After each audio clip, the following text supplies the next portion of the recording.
So hello friends, welcome back to Mystery Tech. In this video you will learn about what is IQ and what is BMI and how to find it. So our first question is what is IQ?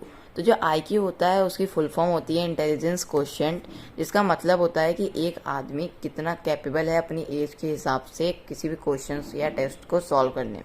In simple words, अगर एक कोई 10 साल का बच्चा है और वो 10 साल की एज में जो 10 साल के बच्चे करते हैं वो अगर वो कर ले रहा है, मतलब कैपेबल है अपने टेस्ट करने में, सब कुछ करने में, तो उसका आईक्यू नॉर्मल होगा।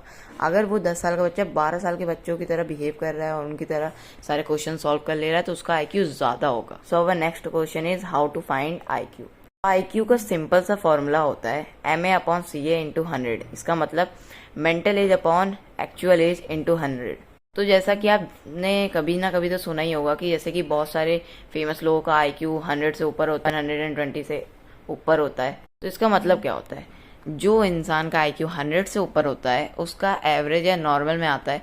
जिस इंसान का आईक्यू 120 से 180 के बीच में आता है वो जीनियस या फिर स्मार्ट के बीच की कैटेगरी में आ जाते हैं। जिनका आईक्यू 100 से कम होता है वो बिलो एवरेज होते हैं। ये हैं कुछ फोटोज फेमस लोगों की जिनका आईक्यू 150 से भी ऊपर है। So our next question is what is BMI. जो बीएमआई की फुल फॉर्म होती है वो होती है body mass index. Body mass index, तो इसमें क्या होता है कि ये हमारी जो बॉडी में हाइट और वेट होती है उस हिसाब से हमारी बॉडी नॉर्मल है या नहीं है, अंडर वेट है या ओवर वेट है, ये इसमें पता चल जाता है। तो इसका फॉर्मूला होता है वेट अपॉन हाइट स्क्वायर। इससे आप अपना बीएमआई फाइंड कर सकते हैं।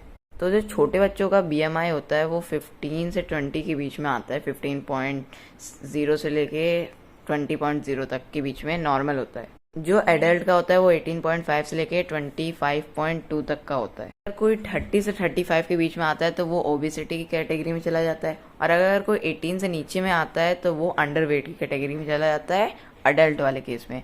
पर किड्स में 15 से नीचे वाले अंडर वेट होते हैं और 20 से ऊपर वाले नॉर्मल होते हैं। 30 से ऊपर वाले ओबीस की कैटेगरी में चले जाते हैं और 40 से 45 तक ओबेसिटी में।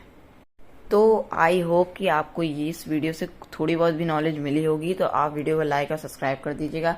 नेक्स्ट वीडियो में किस टॉपिक पर बनाऊं आप मेरे को कमेंट करिए। Thanks for watching.